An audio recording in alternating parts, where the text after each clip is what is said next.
accounting equation. An accounting equation is mathematical expression which shows that the assets and liabilities of a firm are equal. तो जब हम लोगों ने अब तक 10th तक जो मैथमेटिकल ऑपरेशंस या इक्वेशंस पढ़ी है, तो उसी तरह से ये भी अकाउंट्स में भी एक इक्वेशन होती है. इक्वेशन मतलब क्या? आपके पास कोई लेफ्ट हैंड साइड और राइट हैंड साइड, इस तरह से दो साइड्स होंगी. और इक्वेशन मतलब आपको वो इक्वल करके दिखानी है, तराजू की तरह, है ना. तराजू या स्केल, वेइंग मशीन या वेइंग स्केल जो होता है, उसमें कैसे आप जो ट्रेडिशनल वेइंग स्केल होता है, आजकल तो डिजिटल है, उसमें समझ में नहीं आएगा, बट जो ट्रेडिशनल वेइंग स्केल जो होता था, तराजू जिसको बोलते थे, उसमें दो साइड्स होते थे. आपको दोनों साइड्स बैलेंस करके रखने हैं, तब जाके आपकी इक्वेशन सेम होती है. जैसे मैथ्स में हमने ऑलरेडी पढ़ रखा है, उसी तरह से अकाउंट्स में भी होता है. So there are two sides, left hand side and right hand side, and they have to be balanced always. With every transaction, there will be effect on both the sides.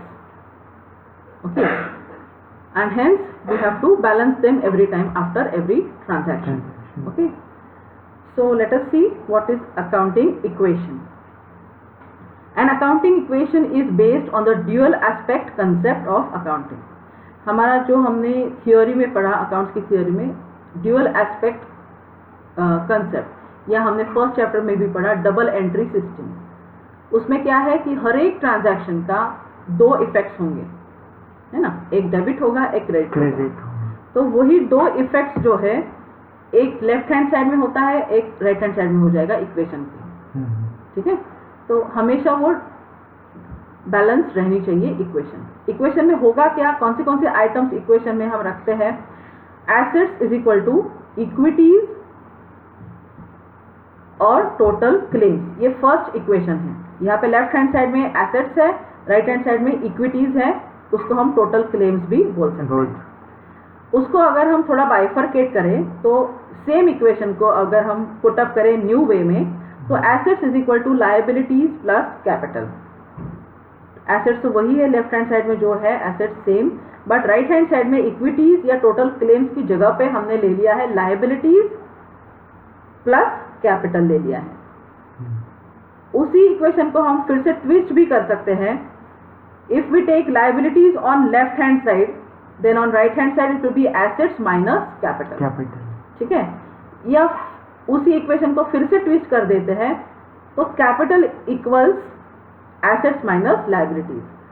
तो हमें ये तीनों में से कोई भी दो पता होंगे, तो हम तीसरा आइटम अपने आप निकाल सकते हैं. यही इक्वेशन की खासियत है, because we know it is equal. So कोई भी दो आइटम्स तीन में से अगर हमको पता है, तो तीसरा आइटम हम फाइंड कर सकते हैं या कैलकुलेट कर सकते हैं. So this particular relation is known as accounting equation, और बैलेंस शीट इक्वेशन भी इसको बोलते हैं. और इस इक्वेशन में क्लेम्स जो बोला है, टोटल क्लेम्स, तो उनको इक्विटीज भी बोला जाता है. They are also called as equity और टोटल क्लेम्स. टोटल क्लेम्स में क्या होता है? आउटसाइडर्स के क्लेम्स है प्लस प्रोप्राइटर का भी क्लेम होता है. प्रोप्राइटर का क्लेम मतलब कैपिटल, और आउटसाइडर का क्लेम मतलब liability. Okay, so this is the basic accounting equation. Now let us understand the effect of transactions on accounting equation. A transaction may affect either both sides of the equation by the same amount, or one side of equation only by both increasing or decreasing it by equal amount. तो अभी मैंने जैसे कहा कि दोनों sides में effect होगा किसी भी ट्रांजैक्शन का. ओके, तो अगर इंक्रीज होता है तो दोनों साइड में इंक्रीज हो सकता है, अगर डिक्रीज होता है तो दोनों साइड में डिक्रीज भी हो सकता है. बट कभी कभी क्या होता है कि ऑफ कोर्स इक्वल अमाउंट की बात करें, जब इंक्रीज हो रहा है तो दोनों में इंक्रीज इक्वल अमाउंट, डिक्रीज हो रहा है तो दोनों में डिक्रीज इक्वल अमाउंट.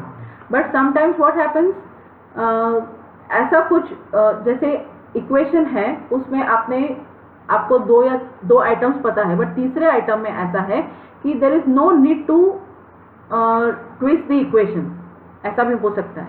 या if you take the example, we have already solved actually such examples, कि आपको एसेट साइड अगर कैलकुलेट करनी है एंड इक्विटीज में एंड आउटसाइड लायबिलिटीज में आपको कुछ अमाउंट्स दी गई है, एंड ऐसा ट्रांजैक्शन है कि खाली लायबिलिटीज या इक्विटीज में ही चेंजेस हो रहे हैं, that may be again increasing plus decreasing, दोनों उसी में हो रहे हैं, सो एंड सेम अमाउंट से हो रहे हैं। सो अगर राइट हैंड साइड में इंक्रीज भी हो रहा है प्लस डिक्रीज भी हो रहा है, मतलब दोनों डायरेक्शंस में चेंजेस हो रहे हैं बट सेम अमाउंट, तो मतलब क्या है, plus 10,000 minus 10,000 right hand side में अगर हो गया तो लेफ्ट हैंड साइड में कुछ भी चेंज करने की जरूरत नहीं। So this is what is called as the dual effect may be there and effect of transactions may be in this way also. Transactions from accounting equation viewpoint, they can be divided into two. एक तो transactions affecting two items and other is transactions affecting more than two items. तो अब transactions को हम divide कर देंगे ताकि हम इस accounting equation को अच्छे से समझेंगे। Okay. So firstly it is divided into two items and then more than two items. So let us understand first two items. As the title suggests, these are those transactions that affect two items of the accounting equation or balance sheet. So two items मतलब three में से कोई भी two. Okay? तो three तो हमें पता ही है, एक asset है, एक liability, एक capital है, तो तीनों में से कोई दो पे असर हो रहा है तो क्या होगा? So transactions affecting opposite side are. तो कौन से transactions opposite side में होते हैं? So let us understand, increase in asset, increase in liability. तो ये जो transaction है, transaction such as credit purchases increase assets, that is stock, and also increase the liability, that is creditor. तो एक साथ creditor भी बढ़ रहा है और asset भी बढ़ रहा है, तो asset भी और liability भी बढ़ रही है एक साथ, एक ही transaction में। Similarly, loan from bank increases the asset, that is cash or bank, and also increases liability, that is it is a bank loan. तो एक साथ दोनों इसमें इफेक्ट हो रहा है, asset as well as liability, that is both sides it is affecting or more two sides it is affecting. Then in decrease in the liability and decrease in asset. तो similarly transaction of payment to creditor decreases a liability, creditor का अगर payment कर दिया तो उतनी liability तो कम हो गई, and it also reduces cash और बैंक, क्योंकि कैश में पेमेंट हो रहा है तो कैश रिड्यूस होगा, चेक से पेमेंट हो रहा है तो बैंक रिड्यूस होगा। So yes, again decrease in liability and decrease in asset, it will also have effect on the accounting equation. Then increase in asset and increase in owner's capital. तो asset भी बढ़ गया है और owner का capital भी बढ़ गया है। एसेट बढ़ा है क्योंकि कैश अंदर आया है एंड कैपिटल भी बढ़ा है at the same time. So asset as well as liability is increasing again. Then decrease in owner's capital and decrease in asset. So again now drawings की वजह से liability कम हो रही है and assets business मतलब cash business में से बाहर जा रहा है। So again here it is decrease in owner's capital and decrease in asset. So these were effects affecting opposite sides. तो दोनों sides में that is right hand side में भी और left hand side में भी दोनों effects हो रहे हैं। Increase है तो increase हो रहा है, decrease हो तो decrease हो रहा है। Then transaction affecting the same side but in opposite direction. तो वो कौन से है? Increase in asset, decrease in another asset. जैसे transaction as cash purchases or receipt from debtors. So transactions कौन से है? यहाँ पे cash purchases है, मतलब हमने goods purchase किए हैं तो goods बढ़ गए हैं but cash basis पे है तो cash कम हो गई है। Okay, so direction is different but there is effect in the asset only. तो one asset is increasing, other asset is decreasing. तो यहाँ पे ऊपर कैसे था? ऊपर दोनों ही डायरेक्शन सेम था, इंक्रीज है तो इंक्रीज था, डिक्रीज है तो डिक्रीज था, दोनों ही ऊपर जो एग्जांपल देखे उसमें सारा ऐसा था, है ना, टू साइड्स वाले। ओके, बट यहाँ पे कैसे है? सेम साइड पे, जैसे एसेट है तो एसेट साइड में ही चेंज हो रहा है बट एक इंक्रीज हो रहा है, दूसरा डिक्रीज हो रहा है। Then decrease in liability and increase in another liability. So settlement of creditor by issue of bill of exchange decreases liability of the creditor but increases another liability, that is bill of exchange, that is bills payable. ठीक है, तो एक liability कम हो रही है, एक बढ़ रही है, so एक ही साइड में इफेक्ट हो रहा है। Then transactions affecting more than two items. Now some transactions affect more than two items of accounting equation or balance sheet. For example, when sale is made in cash for 30,000, it is made at cost 25,000 plus profit 5,000. Then in this case, cost of goods, that is 25,000, reduces asset, that is stock, and cash increases by 30,000. तो इस case में क्या हुआ है? Cell हुआ है 30,000 का, वो कैश बेसिस पे है, और उसकी कॉस्ट क्या थी, उन पर्टिकुलर गुड्स की कॉस्ट क्या थी 25,000, उसका प्रॉफिट था 5,000। देन इसमें क्या है, cost of goods 25,000, it reduces the stock of goods, क्योंकि स्टॉक ऑफ गुड्स में से इतने सेल्स हो गए हैं तो स्टॉक उतना कम हो गया हमारा, so asset has decreased over here and cash is increase because we have received cash against the cash sales. Okay, so यहाँ पे हमारी कैश बढ़ गई है एंड स्टॉक कम हो गया है। The owners capital increases by the profit of 5,000, क्योंकि 30,000 minus 25,000 selling price minus cost price, तो हमें डायरेक्ट प्रॉफिट हो रहा है 5,000 का, तो ये 5,000 का प्रॉफिट लिखेंगे हम कैपिटल में ऐड कर देंगे। Profit increases owners capital, so this is how the effect will be there. So one effect is there in the stock account, another effect is there in the cash account, and third effect is there on the liability side, that is capital account. Okay, so this is how effects are there in more than 2 items. Then how should we prepare accounting equation? Let us understand the process or steps. The first one is analyzing the transactions in terms of variables, that is assets, liabilities or capital, revenue or expenses. सबसे पहले हमें क्या करना है, transaction को analyse करना है। किस चीज़ में एनालाइज करेंगे, हम उसके पार्ट्स कर देंगे कि ये एसेट है, कि ये लायबिलिटी है, कि ये कैपिटल है, कि रेवेन्यू है, कि एक्सपेंसेस है, पहले इसको एनालाइज कर देना है। Then decide the effect of the transactions in terms of increase और डिक्रीज, तो जो भी हमने एनालिसिस कर दिया है, ग्रुपिंग कर दिया है, उस हिसाब से कौन सा इंक्रीज हो रहा है, कौन सा डिक्रीज हो रहा है, वो आपको देखना है। जैसे एसेट इंक्रीज हो रहा है तो एसेट इंक्रीज हो रहा है पता चलना चाहिए, और डिक्रीज हो रहा है अगर लायबिलिटी तो यू शुड नो कि liability is decreasing. Then record the effect of the relevant side of the equation, तो हमको ये जो पता चल रहा है कि एसेट है कि लायबिलिटी, ये हमने लोकेट कर दिया या कैपिटल है। After locating that whether it is increasing or decreasing, so that should be then recorded. अगर वो डिक्रीज हो रहा है तो डिक्रीज करके दिखाओ, इंक्रीज हो रहा है तो इंक्रीज करके दिखाओ। सो this is how the accounting equation will be formed.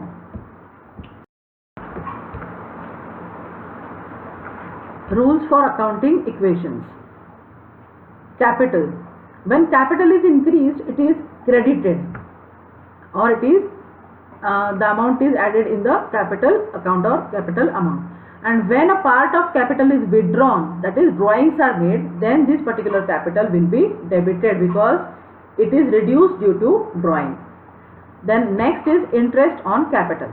It is an expense for the business, and thus profit is reduced by this amount, and since the interest on capital is an income for proprietor, it is added to the capital. So interest on capital क्या है, capital दिया है businessman ने business के लिए, and hence it is profit is reduced by the amount of interest on capital. Capital proprietor ने दिया है बिजनेस के लिए, ओके। फिर इंटरेस्ट ऑन कैपिटल, इसका मतलब बिजनेस के लिए तो ये एक्सपेंडिचर हो गया, isn't it?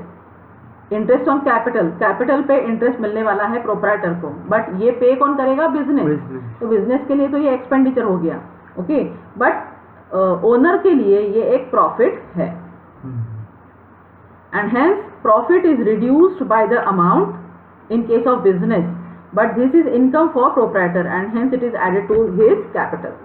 Then interest on drawings, it is a profit for business, therefore added to the profit of the business, and hence it is added to the capital also, because profit की वजह से capital का balance भी increase होना चाहिए, होता है, but it is loss or expense for the owner and hence it is deducted from the capital again. So एक बार कैपिटल में ऐड हो रहा है, एक बार कैपिटल से रिड्यूस भी हो रहा है, that is interest on drawings. Assets and liabilities will not be affected by interest on capital and interest on drawings. तो ये याद रखना है अच्छे से कि एसेट्स और लायबिलिटीज के ऊपर कोई दूसरा फर्क नहीं पड़ने वाला है due to these transactions. Which are these transactions? Interest on capital है और इंटरेस्ट ऑन ड्रॉइंग्स है। देन रेवेन्यू, ओनर्स इक्विटी और capital is increase by the amount of revenue, मतलब प्रॉफिट। तो प्रॉफिट होता है तो ओनर्स की इक्विटी बढ़ जाएगी, इंक्रीज हो जाएगी, उनका कैपिटल बैलेंस बढ़ेगा।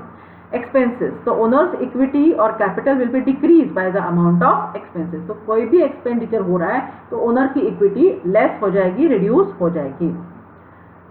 Then another equation you can say it is given as income is equal to revenue minus expense. तो कभी भी इनकम आपको कितना हुआ वो देखना है, तो सबसे पहले रेवेन्यू देख लो और उसमें से आपको एक्सपेंसेस माइनस कर देने हैं जो आपने वो रेवेन्यू अर्न करने के लिए इनकर किए होंगे.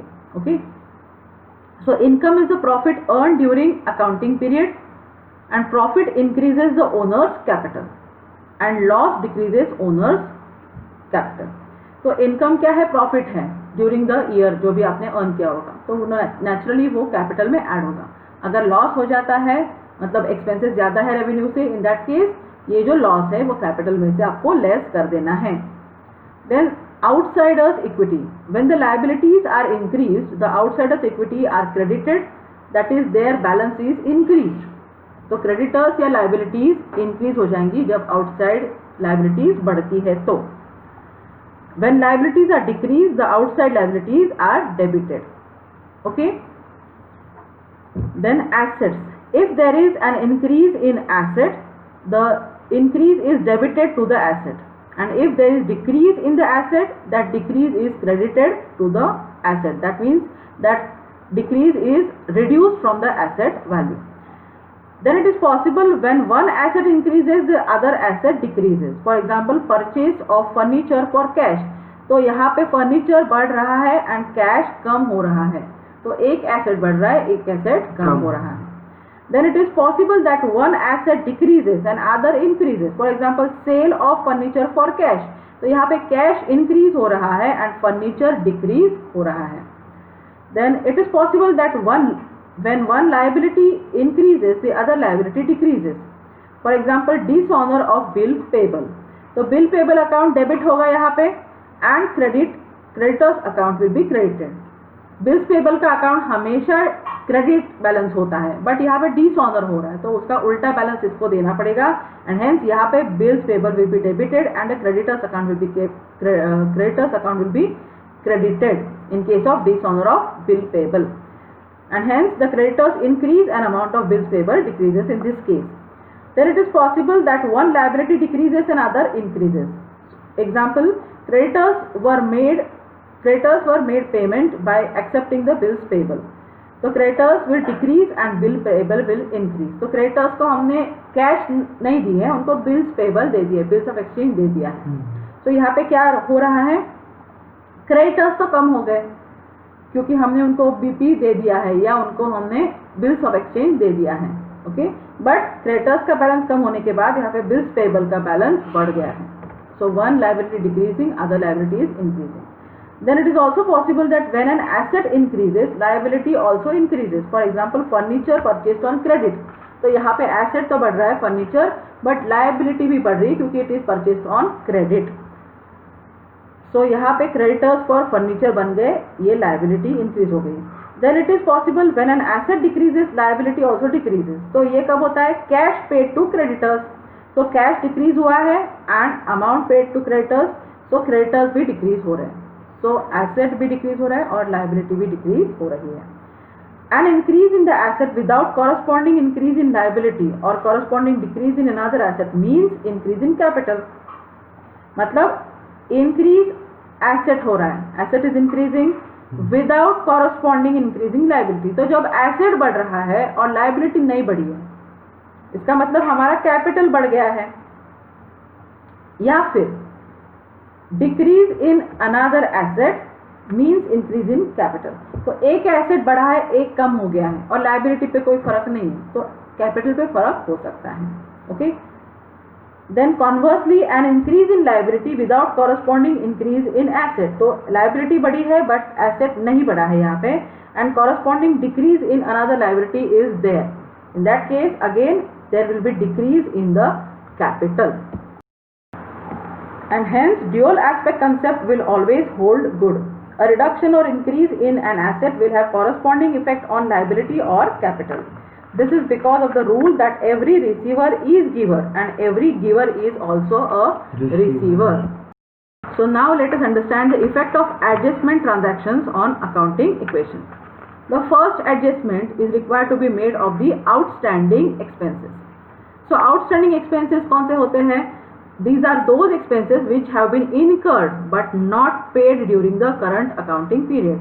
मतलब वो ड्यू हो गए हैं, इनकर हो गए हैं, बट एक्चुअली उसका पेमेंट नहीं हुआ है करंट अकाउंटिंग पीरियड में. So these are called as outstanding expenses. So उसका ट्रीटमेंट कैसे करेंगे? We will subtract them from capital because it is an expense.